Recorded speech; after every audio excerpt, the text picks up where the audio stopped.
आपको ground zero से एक रिपोर्ट दिखाते हैं। श्वेता सिंह ने ग्राउंड जीरो पर कीव में क्या देखा, आज वहां की स्थिति 13वें दिन क्या है, हर मोर्चे पर आज तक की टीम मौजूद है जो पल पल की जानकारी आप तक पहुंचा रही है। श्वेता की ये ग्राउंड रिपोर्ट देखिए।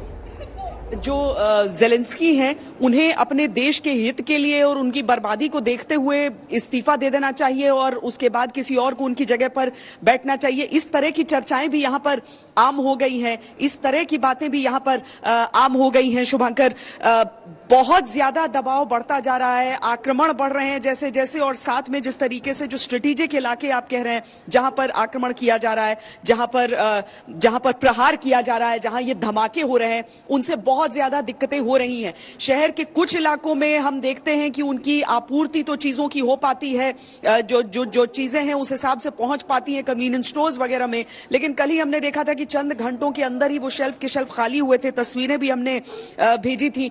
ये जो अहम इलाकों पर, चूंकि यहां पर बर्फबारी भी शुरू हो गई है शुभंकर, मैं जरा कैमरे को ओट में ले जाऊं वरना कैमरा बहुत ज्यादा देर तक हमारा साथ नहीं दे पाएगा उस हिसाब से।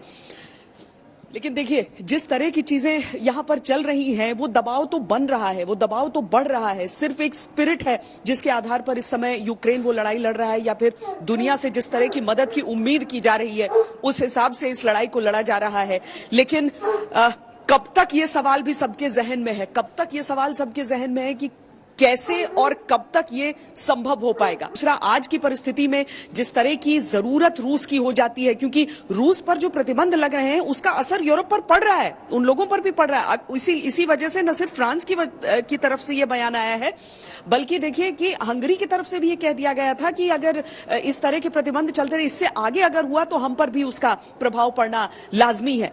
तो ये एक ऐसी परिस्थिति है जिसको पुतिन भी समझते थे। उन्हें भी मालूम था कि लोग धीरे धीरे, ऐसा नहीं है कि पूरी तरीके से रूस को कट ऑफ कर सकते हैं, क्योंकि रूस एक ऐसा देश नहीं है जिस पर कोई दूसरा देश या फिर देशों का समूह निर्भर नहीं है।